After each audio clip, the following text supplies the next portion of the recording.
In a world where sports have stretched beyond the fabric of reality and podcasts became as common as potholes, there were two guys in Morgantown, West Virginia who desired to do something different. These two guys came up with an idea to bring real life back to the arena of sports and hopefully be somewhat entertaining along the way. These two guys are certainly no experts, and they're definitely not comedians. They just think they are. This is the Extra Medium Podcast, and here are those two guys.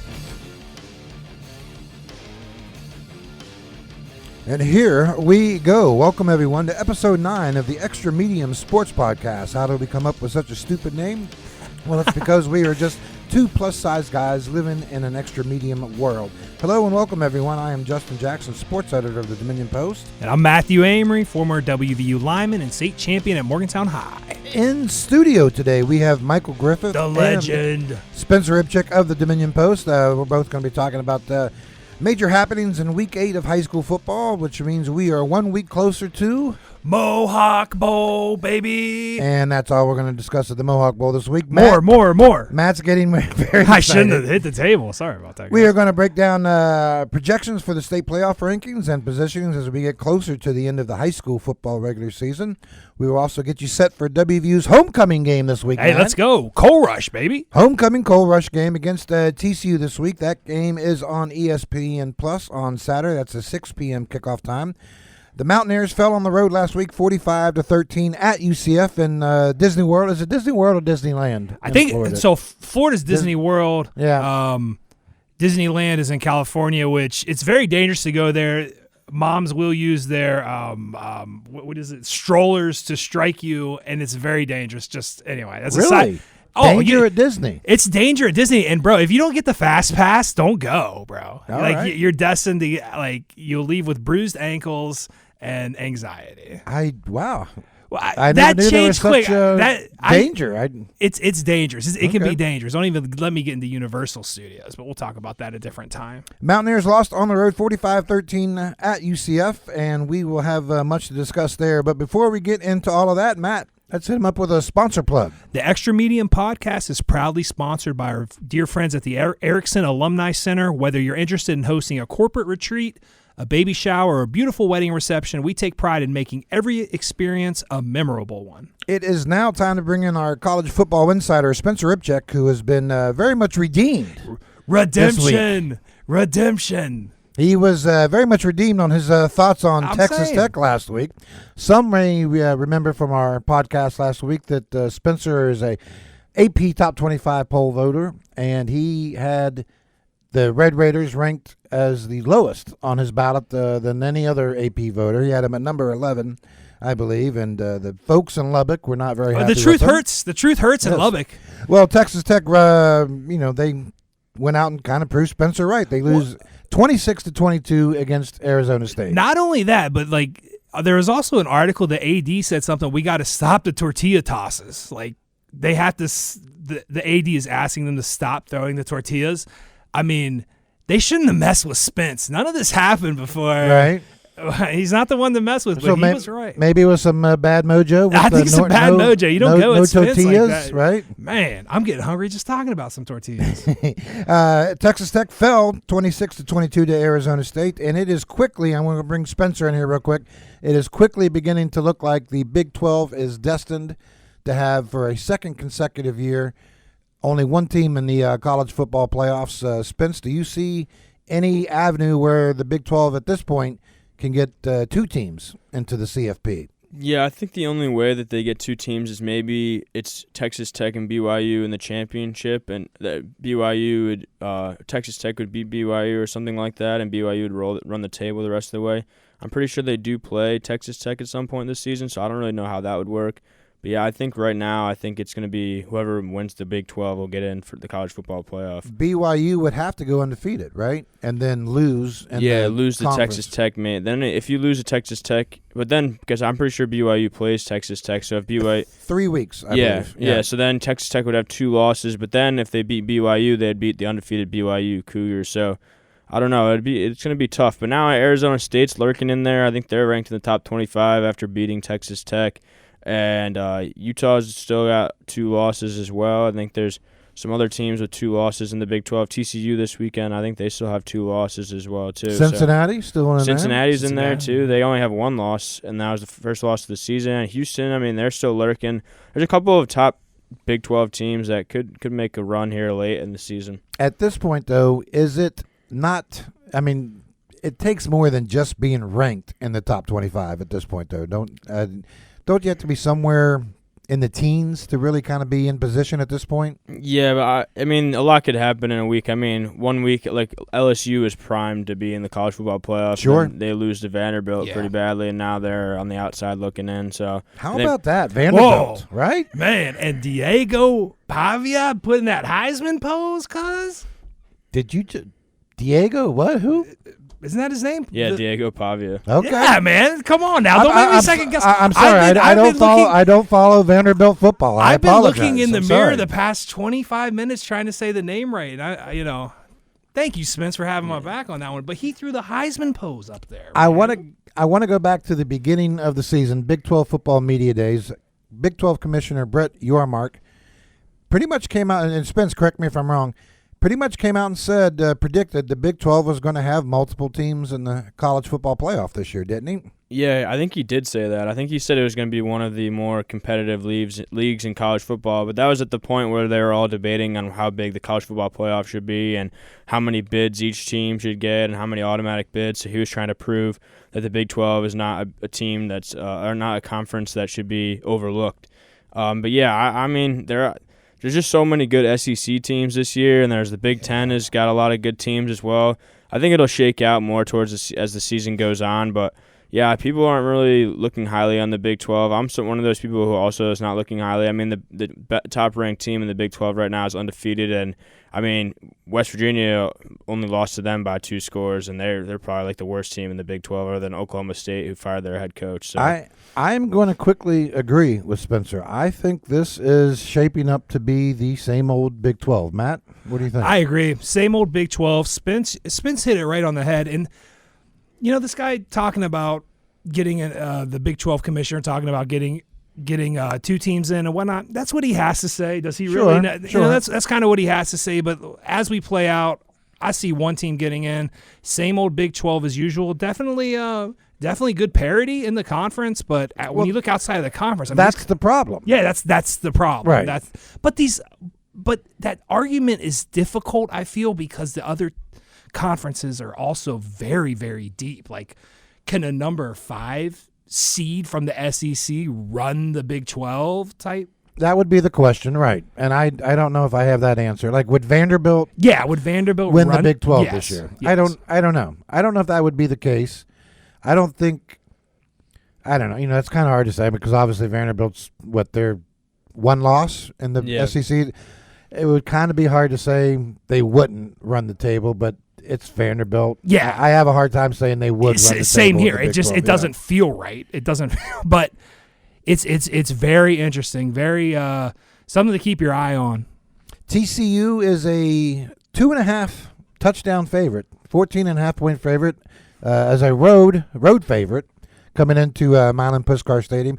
Homecoming, Spence, 14.5. What do you think? What are your thoughts on TCU coming up this weekend? Yeah, I think 2 touchdowns is kind of generous towards West Virginia. I think it probably should be a bit more. I mean, it's a hot take. That's a hot take, man. I like that. I mean, West Virginia has looked awful. I mean, UCF was a winnable game, and they looked like they didn't even belong in the same league. They got absolutely torched. I mean, at one point it was a 1-score game, but I mean that was just because West Virginia's defense is pretty good. I mean, they look bad at times. I mean, they let up massive plays and long drives, but in the first half they played really good, and then they kind of got worn down, and then Cleo Wilkins got strip sacked for a touchdown. Oh, and that was tough. Another big touchdown run by the running back for UCF, and after a while, I mean, then also to the defense's credit, I mean they go out there after a long drive, and then the offense comes back on the field for a 3-and-out, and Oliver Shaw is out there punting. I mean, there's an interesting stat that I saw, and I was writing in my column yesterday for this week, that Oliver Shaw has, I think if I remember correctly, has 40 punts already this season. He's on pace for 70 this season, and the most he's ever had, I think, was 42 in his first year, which I think was 2022. So he's already going to surpass his highest total in the year, and it's only week 7. Wow. Or it's only game 7. Get the ice bath ready. Right. The defense really held on, and just those first couple drives, UCF, that quarterback just made wonderful plays on fourth down. On fourth down, right. On fourth down, that it just kind of took the breath out of the fans watching. I can't even imagine being on the field, but my gosh. Well, the fact that they both came on fourth down is the frustrating part for me, because if you go back and look at those two plays, both times it was basically the safeties either out of position or just getting beat. And phenomenal plays by the UCF receivers. I mean, those guys held it down. The Horned Frogs are 5-2 overall on the season. They are 2-2 in the Big 12 when they come into Morgantown this weekend. TCU has beaten Colorado and Baylor in conference play and has lost to Arizona State and Kansas State. TCU led by quarterback Josh Hoover, who is tied for the conference lead with 21 touchdown passes, and he is second in the Big 12 in passing yards at 2,124 to this point. TCU is bad. Now this is the bad thing for West Virginia. TCU's pass defense is awful. They are ranked like 15th or 16th in the Big 12 in yards allowed passing. The problem there is West Virginia doesn't pass the ball, right? I spent 79 yards passing against UCF, and that was the lowest since 2023. This is going to be a passing game that struggles. Yeah, and now it looks like Khalil Wilkins won't play this weekend. He's questionable, so that's also a major blow. I think they're calling up scout team quarterbacks like Scott Keene and Max Anderson just in case something happens to Scotty Fox and Khalil Wilkins won't go. So, I mean, that's not going to help you there. And like the running attack has taken huge blows. I mean, Ty Edwards has announced that he's done for the season, and so it's going to be another running back by committee with Sincere Bowers and Diori Hubbard, and they didn't look too good against UCF, who, I mean, UCF's defense, their pass defense is also pretty good, but their rushing defense wasn't that great, and West Virginia couldn't even get much on the ground other than when Khalil Wilkins ran. So now that he's out, I don't know how it's going to go. There's something. Is that a glass half empty? I think it's a glass very accurate state. But here's the thing: the miscellaneous. What's the word I'm looking for? It doesn't even matter. The hidden yard. The hidden yard. So when you play a night game at Morgantown, it's a little bit different. And as Coach Rod would say, you need to put a little bit more air in your helmet. Tie the shoes a little bit tighter. We're gonna hit you so hard, it's gonna make your shoes come undone, unbuckled. They don't buckle them anymore. That was back in my old age. But playing Morgantown at night. Oh, it's tough to play here, tough to win. Maybe I'm being overly positive, which I'm trying to do, but they can establish the run and start the short passing game and perhaps hit somebody downfield. Who it will be, I don't know. We were talking about the WVU defense here a few seconds ago. They, in the last 3 games now, they have allowed 1,626 yards over the last 3 games. Good. Okay. So that's a little over 500 a clip per game. What I want to pose to you and Spencer right now, I think this is, I don't know, maybe not an off-the-wall question, but an on-the-spot question here. Okay, good. If you could take the football gods and they could sprinkle, magical dust and say, okay, you can fix the WVU offense or fix the WVU defense, which one do you pick at this point? I'm for sure fixing the offense. I mean, the offense doesn't look good at all this season. I mean, the defense hasn't looked great either. I mean, they've let up 38 points in the past, 4 games or something in all Big 12 games. But, I mean, the offense doesn't make it any easier on the defense, and they haven't been able to move the ball at all this year consistently. So, yeah, I'd definitely sprinkle it over the offense. Sprinkle it. We might need more than a sprinkle, sure, like a heavy. Sure. It's like when a heavy dose. Yeah, a heavy maybe, dose. Yeah. It's like when you see the serving size of a sprinkle's like 2. No, I'm putting half the thing on there, half the bottle. But sprinkle, put a heavy dose on the offense. So you guys would rather lose a game 45-42 than possibly win a game 7-3. Correct. I'd rather win a game 67-63 than lose a game 7-3. Really? Oh yeah. No, you're a defensive guy. Well, they moved me to offense once they realized I couldn't You know what my 40 time was, right? Forever. They timed it on a sundial. So they started on a Sunday and ended on a Monday, right? They sent me to Rick Trickett, baby. The next big question: where does and Spence? I'm really interested in your take here. Obviously this year is going to be what it is. Where does WVU go from here? And I ask that in the sense that when you look at this roster, there's going to be lots of questions heading into next season, next spring, next summer, next fall camp. Number one on the issue on my issue list is of the I don't know whatever you want to call it, 70, 80 guys that he signed out of the portal this year, Coach Rodriguez. And Spence, you might know the number here. I'm going to say half of them, or the majority of them, a lot of them, are guys in their final season of eligibility. Did you know more like what that number might actually be? Or No, I don't have the number off the top of my head, but I do know Rich, when he went through the portal, he kind of recruited guys that he could develop. So he didn't have to next year, because he didn't have a high school recruiting class, really. He didn't have enough time to recruit. He got the job in December. So most of the guys that he recruited through the transfer portal in the spring and the winter were younger guys that he could develop. Some of them were guys that he thought he could win now, and he said yesterday that he missed on a lot, but he hit on some, which is kind of accurate. I think probably a bunch of the transfers are a bust. I mean, you recruited 2 quarterbacks, and both of them look unplayable at this point. I mean, yeah. Max Brown hasn't even played a snap, and Jalen Henderson played 1 game, and he was benched halfway through the game, and now he's injured. So, I mean, they look bad. And the running backs that they brought in, I mean, only Ty Edwards has looked good so far, and all the other ones haven't looked that great. That Ty Edwards, man, I feel for that kid. Yeah. I mean, he had the game of his life against Pitt.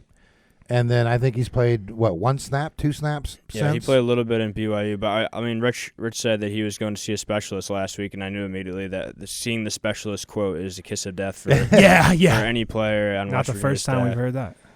But, yeah, I mean, I don't know. I just think that this season, I think, like you said, what's the priority in the offseason? I think the priority in the offseason is you need to get a quarterback. I mean.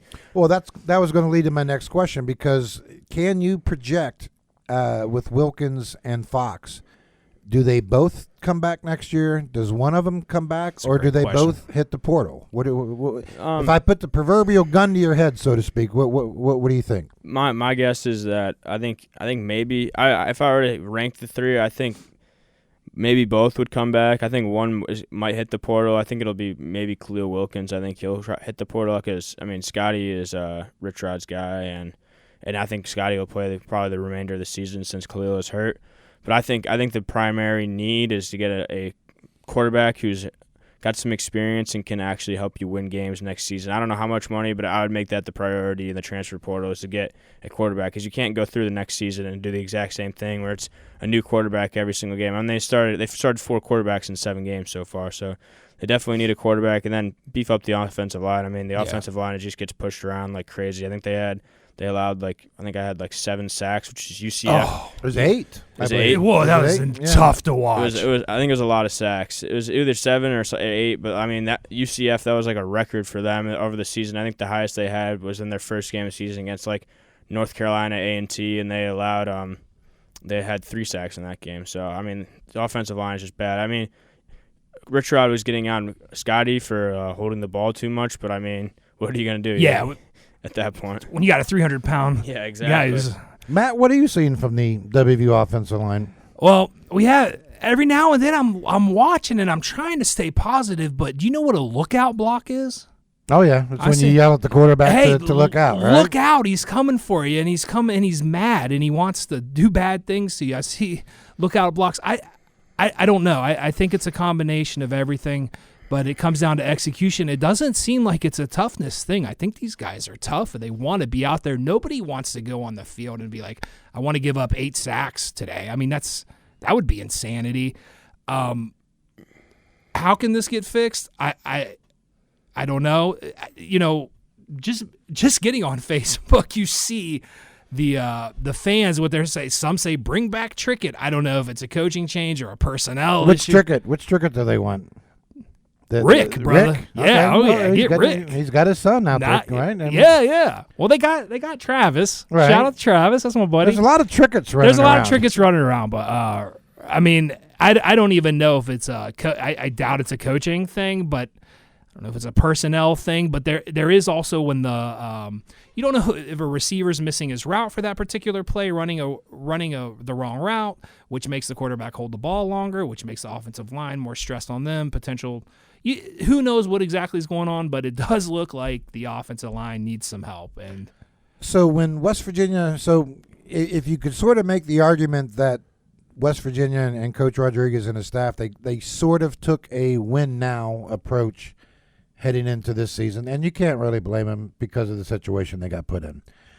Moving forward to next year, are they in that same situation, or do they say, hey, look, let's just take a step back and let's just kind of rebuild this from step one? So it's kind of hard to tell because I mean fans are already upset, not just because they weren't expected to win a lot of games, but they just haven't looked competitive at all. I mean, the only game they looked competitive on, it was in the BYU game, and I wouldn't really call that competitive. Right. BYU was trying to do everything in its power to give the West Virginia the win. Yeah. They turned the ball over like 4 times, and West Virginia still couldn't do anything.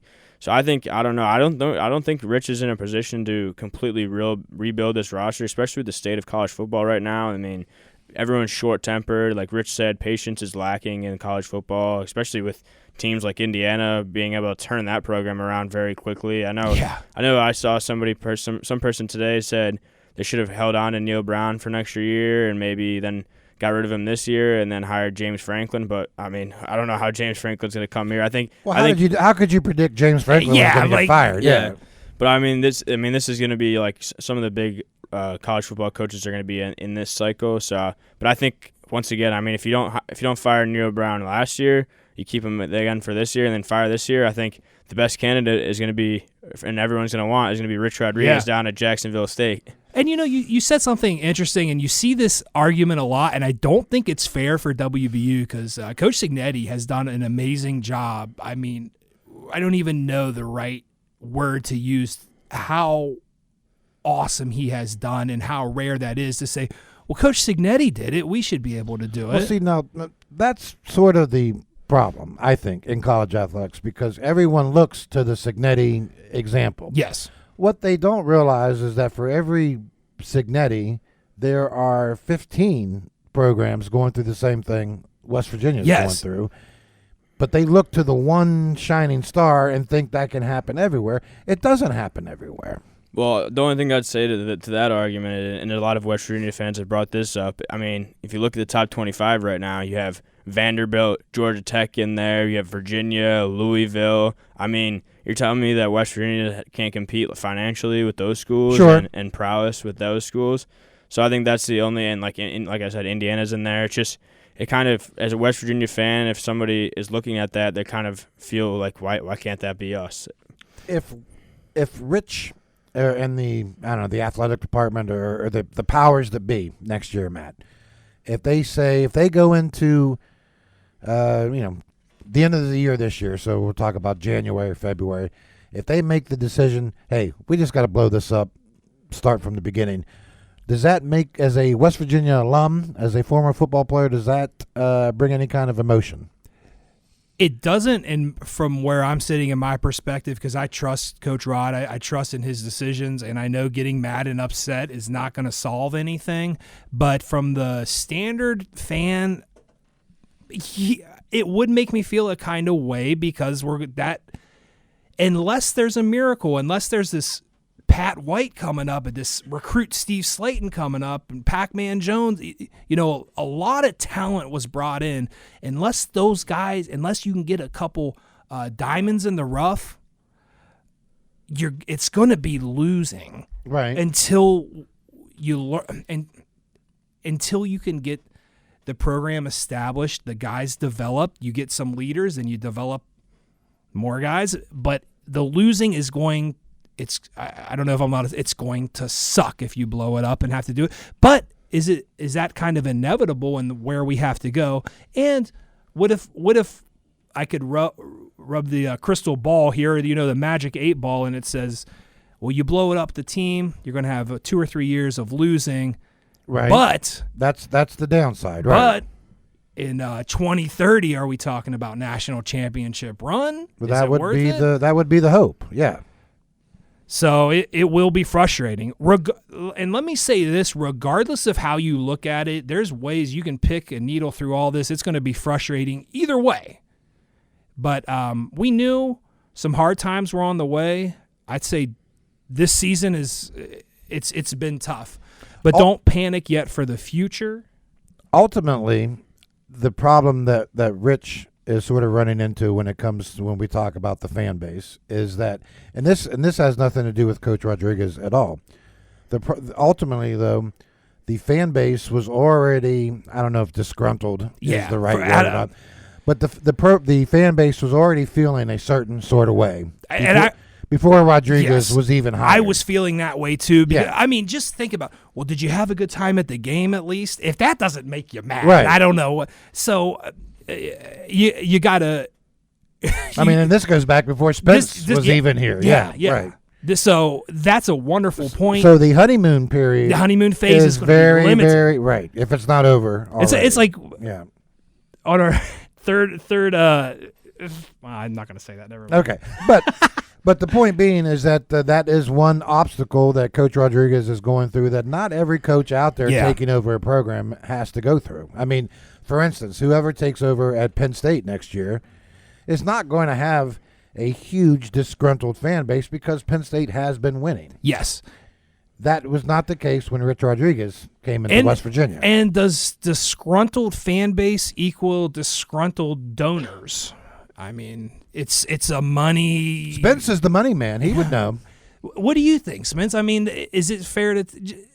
So from the outside looking in, is it fair to say like disgruntled fans is going to ultimately equal disgruntled donors, or? Yeah, I think that could happen that way. Especially, I mean, I think if the team was, the only thing like I've been saying is the team just hasn't looked competitive at all. I mean, UCF. They pretty much did the exact same thing West Virginia did this year. They added in a bunch of transfers. They got a new head coach in there, a head coach who's been there before and had success there. And, I mean, they just absolutely blew the doors off West Virginia last week.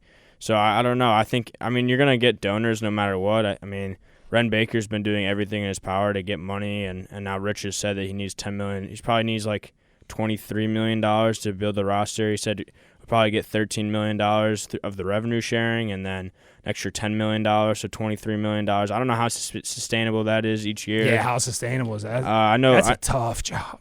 I know the Hope Gas sponsorship for after buying the Coliseum is the Hope Coliseum. Yeah, Hope Coliseum. Yeah. We have hope, ladies and gentlemen. I mean, Ren Baker's going to do everything in his power to give Rich Rod money because, I mean, at the end of the day, he made that hire, and it looks bad on him if the hire goes south. So we'll have to see. We'll have to see how it goes and how long of a leash that Rich Rodriguez has. I mean, patience is very, very thin, and people are already getting upset just because of how the games have looked so far. Other Big 12 games this week, Spence, to keep an eye on. Kansas State, the Sunflower Showdown. Kansas State is at Kansas. That is a noon game on TNT. Sunflower Showdown. Well, that's the Sunflower State. I like right? that. Yes. Well, I don't know, but I do love me some sunflower seeds and sunflower butter. We'll save that for a different show. Number 11, BYU travels to Iowa State, 3:30 p.m. That's a Fox game. And also on Saturday, Baylor at number 21, Cincinnati, 4 p.m. on ESPN2. Spence, any of those games catch your eye? Yeah, I think Iowa State and BYU is a great game. I think Iowa State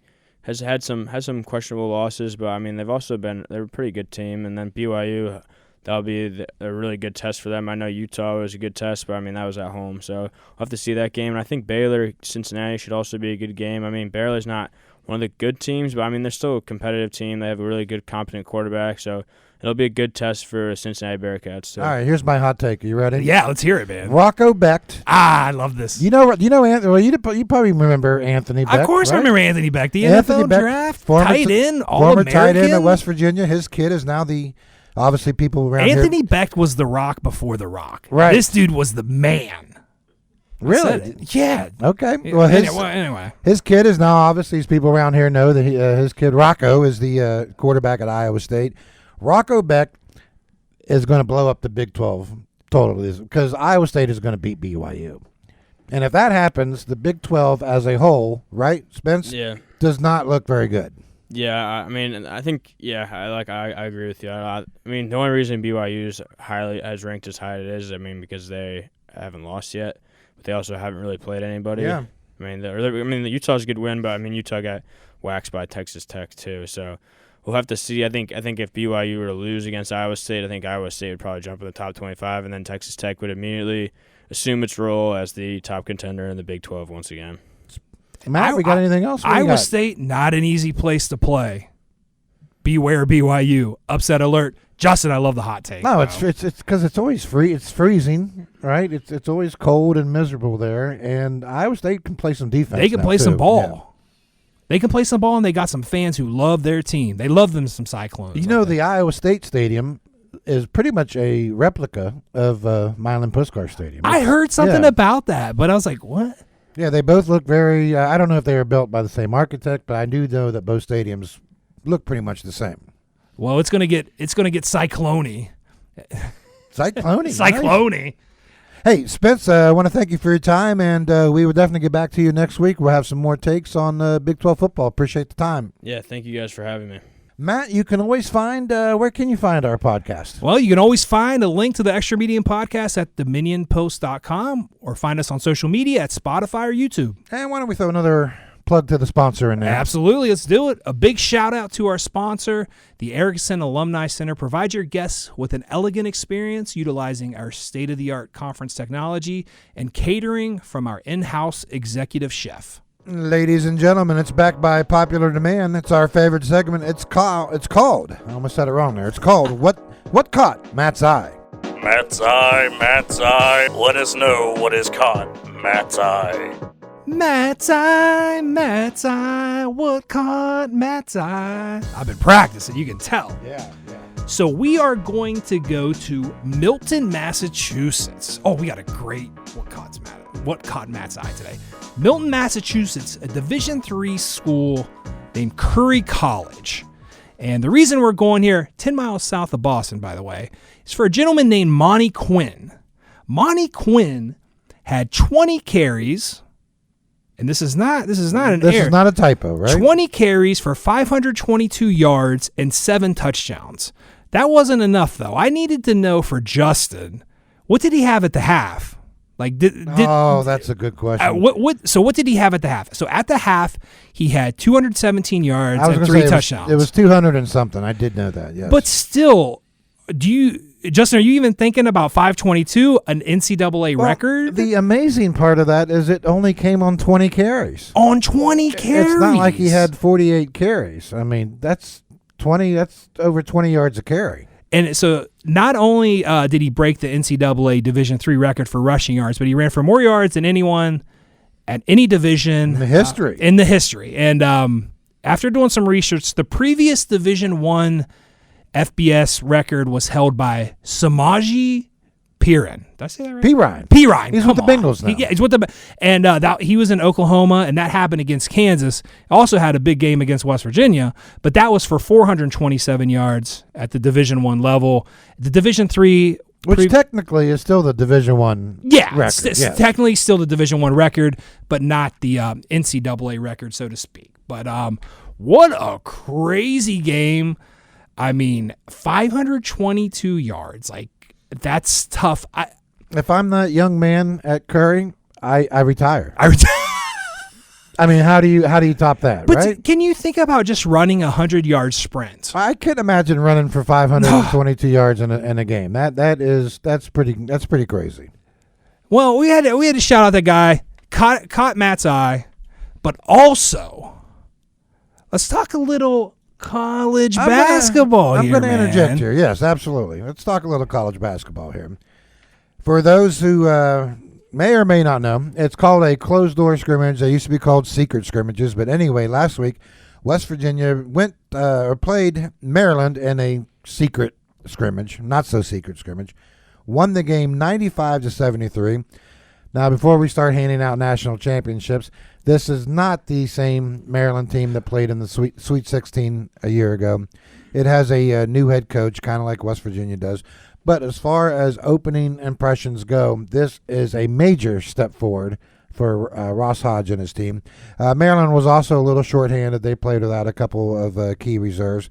The Maryland coach is Buzz Williams, who has been a coach for hire, has been in the transfer portal more than college athletes have. WVU fans may remember Buzz from back in the old Big East days when he was at Marquette. But he's now the head coach at Maryland in his first season. So some of the key points, Honor Huff, shooting guard, came over from Chattanooga, had 10 3-pointers in the game. That's amazing. Yeah. That's awesome. 32 points. His small forward, his running mate, so to speak, is Trayson Eaglestaff, had 22 points. And the West Virginia point, and Trayson Eaglestaff is a transfer from North Dakota.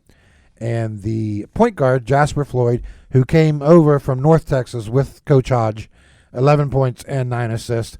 On the surface, those stats sound pretty impressive. I mean, versus a Maryland team, I know you said don't hand out any national championships. I had my national championship trophy ready to hand out. It's one I just drew on a piece of paper, by the way. But to me, that means a lot. So not to hand it out yet, but to do that against the Maryland team, that's exciting. And what did you say, 10 3-pointers? 10 of 18. He got off 18 threes. That's pretty good. I was talking to the legend earlier, and he's saying that means his teammates are getting the ball open. The guy can obviously shoot. Well, he did lead the nation in 3-pointers last year, 131 of them at Chattanooga last year. This makes for an exciting. Well, that is the point I wanted to make because, obviously we just got done talking college football, and there's not much of a spark there as far as excitement with the fan base. There's not much. All of a sudden, this news hits, and now maybe there is that spark, albeit with the college basketball team, which is still a few weeks away from officially starting, but you grab at anything you can at this point. Yeah, but this is like a legitimate thing to be excited for. And let me tell you, man, when the WVU basketball team is winning, there's no place to be other than the Hope Coliseum. The Hope Coliseum. There appears to be hope. There appears to be hope. Yes. Perhaps a foreshadowing of the season for WVU. I love this. I'm excited. I'm going to go glass half. Well, I don't want to say glass half empty. I want to see some real action before. But if I'm talking in a general fan sense, I'm very excited about this. I do like the Honor Huff kid. We've had a chance to talk to him a couple times now. The issue with him is he is a small guy. He's a 5'9", 170 pounds kind of kid. Obviously, he can shoot.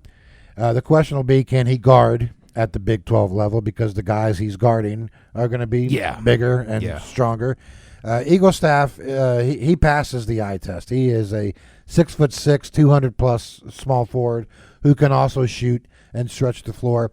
And the idea is, you're going to have Eaglestaff on one side of the floor. You're going to have Huff on the other side of the floor. And now that defense has to kind of spread out a little bit. And that's obviously, I think that's kind of what Coach Hodge is hoping for or had, that's what he's got drawn up. So now it's going to be very interesting to see how this bunch comes together. First impressions are a good one. They're a plus. And I think there might be some things to cheer about when it comes to the basketball season this year. Well, this is awesome. And a not so kept secret scrimmage that sounds like it's going to be a positive for WVU. Let's go Mountaineers. I'm so excited for some college basketball. Now, here's the thing about these secret scrimmage. Obviously, the word gets out. In fact, especially in the social media. Yeah, it's in this era, it's getting out. Now, the NCAA has kind of like from year to year, each year that passes, they sort of loosen their limitations on I think we're going to be maybe 2 years away, 3 years away. These scrimmages are going to turn into preseason exhibition games. And gotcha. So you'll start to see those games, whether, be on TV or streaming, and they won't be the so-called secret scrimmages anymore, even though they weren't a secret to begin with. And we're going to move right along right now. We're going to talk some high school football, and with that, we bring in our high school football insider, Michael Griffith. The legend. Matt, Michael Griffith is the birthday boy today. How old is he going to be? Michael is turning 58 years old today. He looks good for 58. But he looks pretty good for 58. Let's drop a little Happy birthday to you. Yeah. Happy birthday. That'll be the intro. Matt's pulling up his shirt. Yeah, that's not a good present. Yeah. Oh, Michael, man. happy Thank you, birthday. guys. Happy birthday, He's he's obviously not really 58, No. but Michael, do you want to tell the good people what birthday this is? I am 33 today, but I 33 feel 23. years young, 30's the man. new 20, right? There Matt, we go. do you remember your 33rd birthday? No, I do not. That probably would have been 58 years ago. I'm no math astrophysicist, but that feels like it might have been 58 years ago. Michael, we are going to start talking some prep football as expected in Class Quad A last week. Mm-hmm. Huntington took down GW, George Washington, 30-10. So now when you look at the rankings, Huntington has a nearly 1 point lead in the playoff rankings over number 2 Morgantown High. Mm-hmm. That was kind of expected. Yeah, it is. And I think going down the stretch, you could see some more separation because some of these teams play really tough schedules, and that factors into your points. And that's actually one thing I was thinking about this week that could hurt Morgantown down the stretch is their schedule. They don't have as tough as a schedule as most people do. They do play Martinsburg, they do play UHS, but up until this point, I don't think any of their wins. They've had 7 wins this year. Every single win, the other team has not been within 21 points.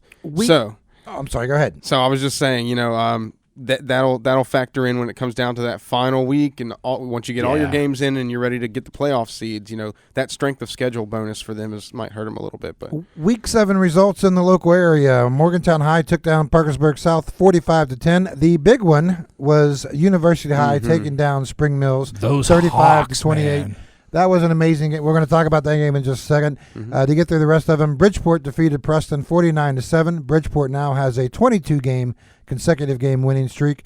And Clay Battelle took down Class AA Riverview 40-18. CB. CB coach Aaron Let's LePeau go. told me that he believes it was the Clay Battelle's first win over a Class AA school since 2006. yeah, The big one, though. University, Spring Mills, 35-28. Young man, Caden Coles, right? Caden Coles, yes. Comes off the DL, Yeah. the injured reserve list, whatever we call it. Yeah. Makes a huge play. Tell us about it, Michael. Yeah, Caden Coles, man, a senior. About under a minute left to go. The game's tied at 28. Spring Mills has the ball on their own 17-yard line. They drop back to pass on first down, and they throw it to the left sideline, and Caden Coles reads the route and jumps it and got his hands to the ball before the receiver. They get the ball on the 33, go down and punch it in with 30 seconds to go and end up winning the game. I asked Coach Snyder about Caden after the game, and he said that he had just been cleared on Tuesday from an injury that had held him out all season, and 72 hours later, he's helping his team finally get over the hump and defeat one of the top teams in Class Quad A, because remember last week, this is what we wanted to see out of University this week. We needed them to show that they can beat a team that is one of the ones that we might see playing in the final few weeks. So. Well, to me, the amazing part of the story is a young man who has been on the DL for 8 weeks, and who knows when he got injured? He might he might have missed the fall preseason camp and totally. scrimmages. So we don't exactly know how long he's actually been out. But to come in and make a read like that, make a play like that, with the instincts that he's been there all year, and to make that kind of play in your first game, to me, that's a one heck of a story. I mean, that's even hard to do on any level, college, professional. Like you're sitting in your sweatpants the week before, resting up, icing, to go in there at game speed with guys who are in game shape. Right. I mean, that is tough. Yeah. Now, Michael, here's the other question, because this is the part I'm a little fuzzy about. It's 28-28. It's late in the fourth quarter, right? There's 2 minutes, 1 minute? Less than a minute. I think it was 57 seconds, if I'm being What? specific. Yeah. What is Spring Mills doing throwing the football to begin with? Well, I mean, like I said, they were on their own 17, so they had to get down the field. They were on their own 17, yes, not so, University. correct, 17. and that's why the interception was so key, is because UHS got the ball on the Spring Mills 33 after that point. So this right? is a long pass they throw down. Yeah, about 20, almost 15 to 20 yards, and Coles got on the sideline and set University up, and then it only took 2 plays. Harrison Helbig hit Hayden George for a 31-yard pass. He almost got to the end zone, went out at the 2-yard line. Marcus Kaniska punches it in the next play. Game over. Not game over yet, but Hayden George actually intercepted a Hail Mary to end the game. So, all right, I need Coach Amory here for a second. Got you. It's 28-28. Michael says there's less than a minute left to go in the game. Take a knee, play for overtime, right? Well, it depends on what we're looking at here, you're but you're deep in your own territory. I would have at least ran the ball, ran a couple ISOs, a couple trap plays. You're not throwing the ball downfield? I'm not throwing the ball downfield because more bad things can happen when you throw the ball than when you run the ball. But, hey, if you got that gut feeling, that's why my buyout's only 3 cents, though, Justin. I mean, they don't make the Zima. You don't get the Zima? Yeah, 3 cents and a Zima. I'm getting my lawyer to put that in there. But, that's why I don't make those decisions. But also, this is going to be a battle-tested university team who's going to have a lot of confidence, who's coming in a little bit deeper. Well, you know what it does. It is obviously it propels University High up to, I don't know, we have our projections 5 here. maybe. They're number 5. I don't have it. Matt, you got it? No, here it is. Right there. Oh, there it is. Okay. Sorry about that. So we got 1, 2, 6. 6, okay. Right behind Wheeling Park, which we're going to get to in a second. But now University is going to be 6-2. We're projecting them to they play at Preston this week, so more than likely they're 7-2. The bonus points that are going to be available in the bracketology. No, the Mohawk. Oh, the Mohawk Bowl. I didn't. Right. Mohawk Bowl. University, I had one job. University's win over Spring Mills now puts so much emphasis in 2 weeks from now. Yes. In terms, and we'll get to it, and maybe next week. But in a very general sense, that Mohawk Bowl just became that much huger with University's win against Spring Mills. Yeah. Hey, they might need to get us live there, like a game day setting. What do you guys think about that? Are you all in? Hey, Pony Lewis and the Extra Medium podcast. Are they ready for that? Man, I don't know if they're ready. But I mean, another thing I was telling Justin yesterday. I mean, this gives University another playmaker in the backfield on defense. They lost Brody Kaler in the second week, and he was playing safety for them. He had a couple of interceptions. This gives them another guy to put back there. You can keep one of your receivers off the field if you need to that were playing DB, keep them healthy for offense. And he's a senior. You got another senior leader that's played football for your program for 3 years. One thing, I talked to him on Sunday, actually. I was doing a little write-up for him for Tuesday's highlight reel, and he just said how hard it was to be on the sideline and watch his team winning. And I know that's kind of funny to say, but he said, seeing his brothers out there be so successful like they were, it pushed every single win, he said, pushed him harder to get better and to get back out on the field. I want to interject. I stand corrected. University High, we are projecting to be number 5, not number 6. Yeah.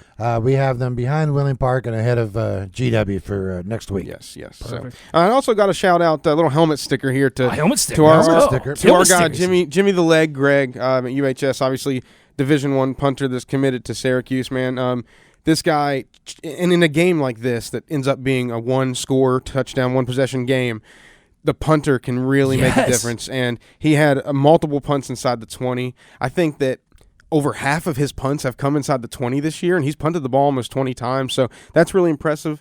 I showed Justin the video. I was going to say, tell him about the one. Yeah, there's a video yesterday. Listen, if you guys are on social media, get on Twitter, get on Instagram, look up Jimmy Gregg, and find this video of him. He hit this ball from on the other side of the 50, and he punted this thing 48 yards.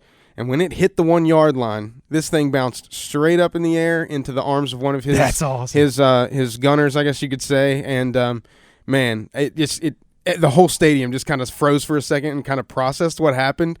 And then it was just from there, it was all struck. I mean, it was awesome. So a little helmet sticker to him. I really think that he makes a difference for his team in games when when punters really are forgotten about in high school sports sometimes. So yeah, and it is all 3 sides of the ball. And shout out to the Leg for the helmet. Was that the first helmet sticker you've given out?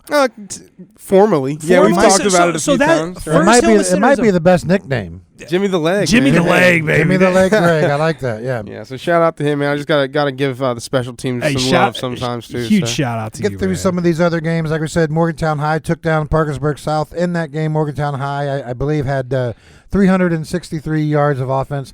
Maddox Twig, the star quarterback for the Mohegans, accounted for 281 yards of that. So that was kind of a one-man show. Well, sort of a one-man show.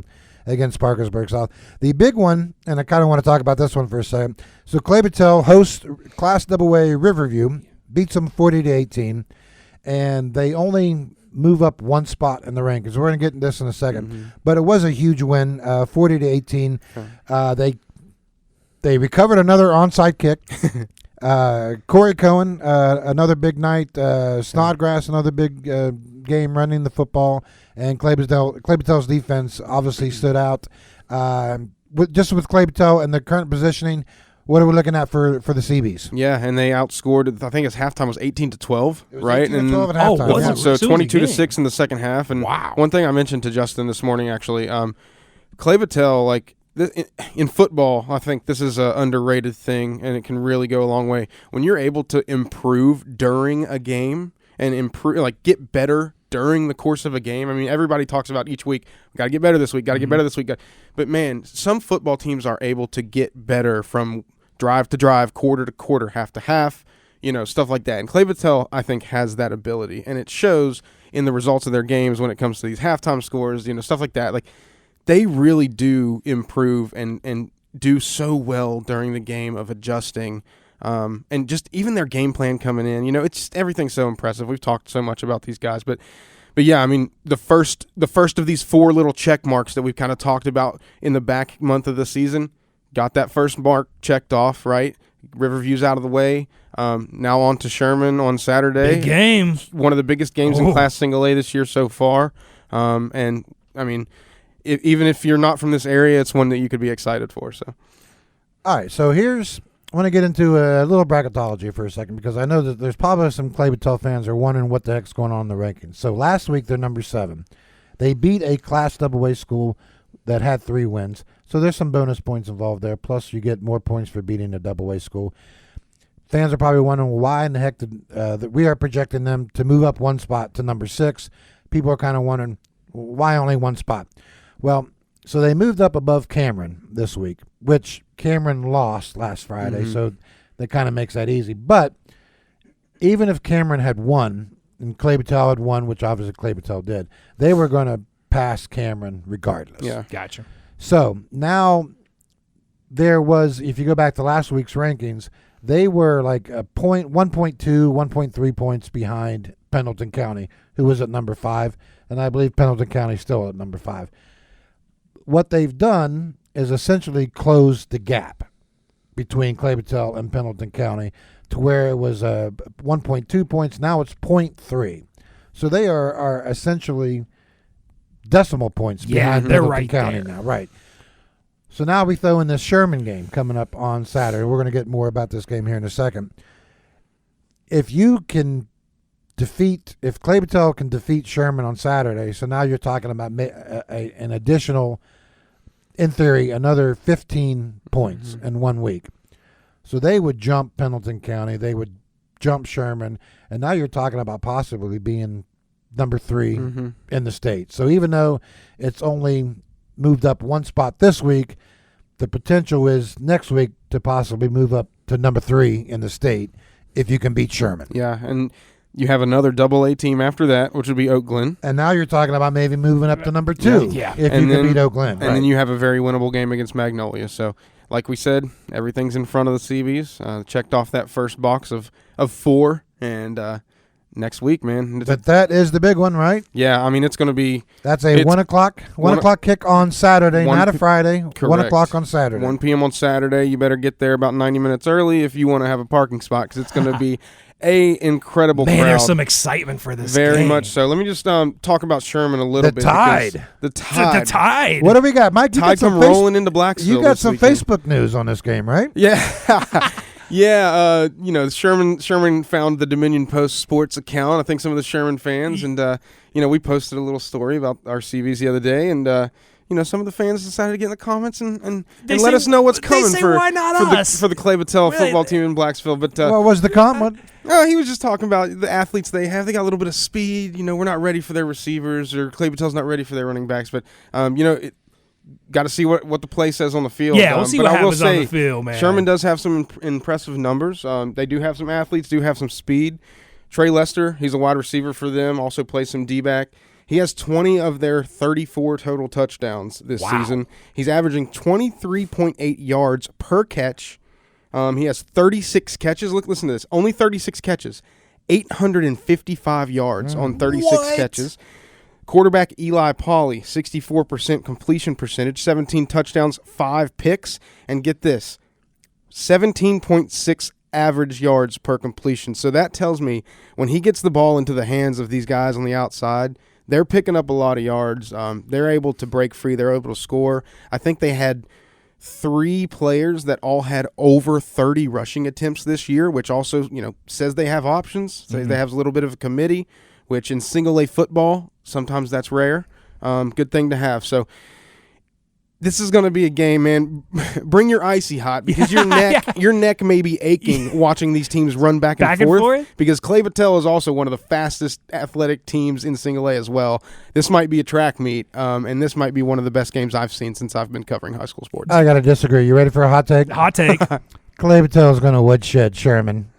Whoa, that's a hot take. No, I mean they're going to woodshed him. You think so? Absolutely. It could be kind of a Meadowbridge, reflective. We thought, number 5 Meadowbridge coming in, going to be a really tough game, but Clay Battelle just absolutely waxed him 54-12. So, I can't fault Justin for that take because at this point it might just be like a lukewarm take. Really, I don't know. the big game is the next week, the Oak Glen game. Yeah. If Clay Battelle was able to win on Saturday, that makes the Oak Glen game even that much more larger because now, like we said, when you look at the math, look at the projections, you're possibly talking about a possibility of Clay Battelle certainly being number 3 in the state in Class Single A, a possibility of being number 2. Mm-hmm. If that were to happen, then obviously you kind of go back to what we were talking about a couple weeks ago with the brackets, how they would lay out, and how you could possibly get Wheeling Central and Wahama on the same side of the bracket. Clay Battelle would be on the other side of the bracket. A lot has to happen between now and then. But when it comes to Saturday, from what I've seen, I haven't scouted Sherman. I haven't seen tape. I'm not a tape watcher. But I think it's going to be a woodshed job. Yeah, and like we said last week, we're going to pick the Seabees until they give us a reason not to. And they're going to hate me on Facebook. They're not going to like you on Facebook. You're not going to be. I don't know if you're going to be welcome in Sherman. Hey, and Clay Battelle too. Shout out to them. Like, does it not seem like each week we thought this is going to be the biggest game in their program, right? Or at least for many years. And that's kind of the steps you take to become a great team. And this is what a chance to show it. What a chance to shine. Sherman Clay Battelle. Yeah, I think LePeau actually told Justin that on the phone on Friday night. Was like, man, it seems like every game now we just get bigger and bigger and bigger, and I mean that's kind of what you want for your program, right? Absolutely, you want to be in those games every week. You want those multiple media outlets at your field. It was funny because the Meadowbridge game, coaches, our teams are used to seeing us at games, right? So we see them, and it's just like, hey, here you are, let's do our interview. We come off the field after Meadowbridge game, and there's me over there, there's Metro News here, there's WDTV, and LePeau's looking at me like, dude, what am I supposed to do with all these guys over there? So, it's good to have that. Yeah, that's where you want it to be. And, for him just in his first year and a half there, I mean, it's just amazing to watch. What we have not mentioned for this upcoming week, Morgantown High on its bye week. Yes. On its bye week. So they essentially have 2 weeks to think. That's great scheduling right there. To plan, to obsess with the Mohawk Bowl. What say you, Matt? 2 weeks, is that enough or is that too much? What do you think? I honestly don't like having the idle prior to the big game. Idle? Is this 1987? Idle year. I don't want to have an idle week. People may not even know what that means. I don't want to have the week off because it becomes too much of a mental thing. You're studying, you know who you got. I remember back in my day, we had Josh. It was me and Josh Stewart. Like, I'm thinking about it all day, all night. I just want to get my hands on this guy. Right. And usually I can take it out on someone on Friday the week before. I'm like, and kind of have a focus on that. But you know what you're going to get out of university. You know the team. You grew up with these guys. You grew up playing, pee-wee football with these guys, any sport out there with these guys. So I like to have the focus on a game, but it's not necessarily a bad thing either. Right. They got to get healthy. Well, that's what was going to be my point. Like at this point in the year, I think that's what I was going to ask was like at this point in the year, does that matter when timing is? Because dude, these guys just got off playing Martinsburg. They just played Park South, who they beat, but maybe Park South's a good program. But yeah, that was kind of what I was thinking when Justin was saying that. Was like it's just the timing is really nice for them to just kind of catch their breath. Yeah. And, because this isn't like the last few years where they're heavy favorites. Yeah. This is It's going to be a game. This is going to be a knock them out, drag them down, slugfest. And the team that has the ball last might be the winners in this game. So I think I said that before the Spring Mills University game, too. So I don't. Well, who had the ball last? Yeah, there you go.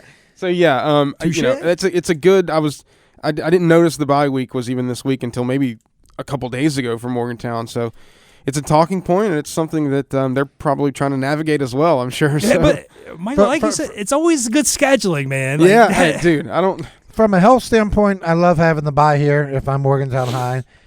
If I, kind of like what you're going back to, if I have to think about this Mohawk Bowl for 2 weeks, I don't know if I could do it. I don't know if I can do it.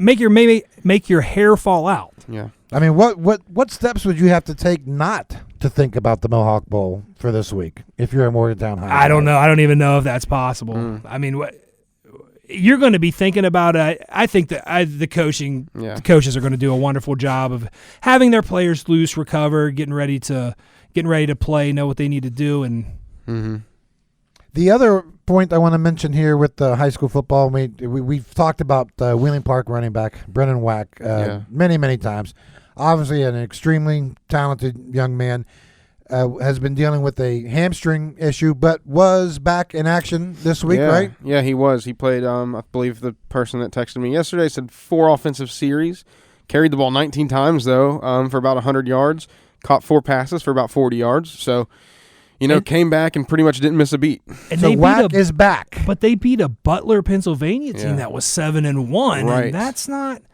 Is the Wack attack back? The Wack is back. Was this a blessing in disguise for their team as well? That's a great question. Did they learn how to play without this guy for a few weeks and learn how to get it done? Did they find a little bit of air attack? So that's another thing to look out for. The last few weeks of the season... That's going to be a big deal going into the playoffs. If you're able to tweak your offense a little bit, find a little more success on some more options, like this could be a little blessing in disguise. But like we talked about, he came back, didn't really miss a beat. If he would have had a full game with those kind of numbers, you spread those out over more time in a game. He probably would have looked like he had been playing every single week before that. So, 2 things I want to get here when I look at the projected Class Quad A rankings. So, number 1, Huntington, like we said, they have a stranglehold on number 1 ranking right now. They are 0.9 points ahead of Morgantown. Then that can be a lot to overcome in just a few weeks of the season. But Huntington is playing a powerhouse team from Tennessee. I forget which part of Tennessee, but that could be a projected loss for Huntington, which their only other loss of the season was to a team from Tennessee. Is that right, Michael? Correct. Yes, it was. And what? Huntington could be 8-0 against West Virginia, 0-2 against Tennessee. Right. So if you project that Huntington loses, now, of course, if Huntington wins that game, all bets are off, and they're going to be number 1 for the rest of the year. If they lose, then obviously the Mohawk Bowl becomes a huge game. Yeah. Morgantown High could, in theory, overtake Huntington for the number 1 ranking. Also, we're just talking about Wheeling Park. They obviously have a game. One of their games left is against Steubenville. Yes. And that's probably going to be another loss. Yeah. So there are going to be some shakeups in Class Quad A over these last 3 weeks, 2 weeks, 3 weeks. And then this week, Martinsburg Spring Mills also played this week, right? So, which you got to think Martinsburg will win that game, but that Spring Mills is still holding under the top 8 even after losing against University, I think. So that'll be another big result right there. These schedules and these high school football seasons are so backloaded. It's just incredible. It's some exciting times because this bracketology, this means a lot. That home field advantage means a lot, especially when you're getting into the second, third game in the playoffs. So when the rankings come out this week and you take a look at them, the point here is that these are not going to be what the rankings are going to look like in a couple of weeks. Yeah. The other game to add in there is God help you guys if University High beats Morgantown. Oh, that shakes the rankings. That'll up. shake things up. That shakes things up big time. And it's a real possibility, but Morgantown, be on alert. I know they are. They're coached well, but this is going to be a game, Michael, like you said, not quite what we've been used to the past few years. Right. This is going to be a slobber knocker. Justin was showing me that yesterday, actually. I think, so the last 10 years, University's only won one of the Mohawk Bowls, right? Two of the Mohawk 10. Bowls. And one of the ones that they did was like 49-14, I believe, or something like that. And it was just sandwiched in between all these Morgantown wins. But man, all the Morgantown wins except for one, I think it was 2023, they won 21-20. I mean, every single other win was multiple touchdowns, blowouts. And I mean, this could be one of the best Mohawk Bowls we may ever see so far. I haven't been around for a lot, and I'm sure there have been some incredible Mohawk Bowls, but this one is shaping up to be, one of the best we could watch. Both offenses are absolutely dynamic. Both teams have players that are on the state level as far as talent, as far as awards, as far as recognition. If you're anywhere on Halloween, get your candy and get to Baker's Ridge. So bring your costume. Just leave it on. Just get up there whenever you can. Leave the costume on. Just come to the game. If you're trick-or-treating and you don't have your car, freaking hitch a ride. I don't know. Get your butt up to Baker's Ridge on Halloween, man. So, Michael, you got any big birthday plans today? Cake, ice cream. What do you got? Yeah, I'm a big. Are you a chocolate cake guy? Every single year for my birthday, I get the ice cream cake. I'm an ice cream cake guy with the little crunchies in the middle. I would not expect anything better from the legend. Not any big birthday plans. Okay. I went to Stonewall Resort on Saturday and played a round of golf. I try to play a nicer course every year on my birthday. That wasn't bad. We shot a little 3-man scramble, shot 2 under. Not too bad. Okay. Used a couple of my shots, not too many, but a few. That's not bad when you can play golf in West Virginia in late October. It was the perfect day on Saturday. Got the kid out. Ezra loves golfing, dude. He heads up, my caddy can't say 4 yet, but you know what? We'll get there someday. You'll be there. But it was fun. I think I'm just gonna go chill with the family tonight. First birthday with the kid, so go hang out with him and just spend the day with the family and enjoy it. So. Well, we certainly wish you the happiest of 58th birthdays. Happiest of happy. 33. Nowhere I'd rather be than with you guys right now. And that's all the time we have for this week. Episode 9 in the books. Matt, what'd you think? Great episode, man. We want to thank both Michael Griffith and Spencer Ripchuk for joining us today. They are both from the Dominion Post. For now, Matt, hey, let's pay some bills. Hey, thanks for tuning in to the Extra Medium Sports Podcast, and a special thanks to the Erickson Alumni Center for supporting the show. Select a wedding venue where you can host the perfect ceremony and reception while providing your guests with a caring and comfortable environment. Lastly, this is the Extra Medium Podcast, where couches are safe, but the takes are on fire. Thanks for joining us. We'll see you next week on episode 10, baby.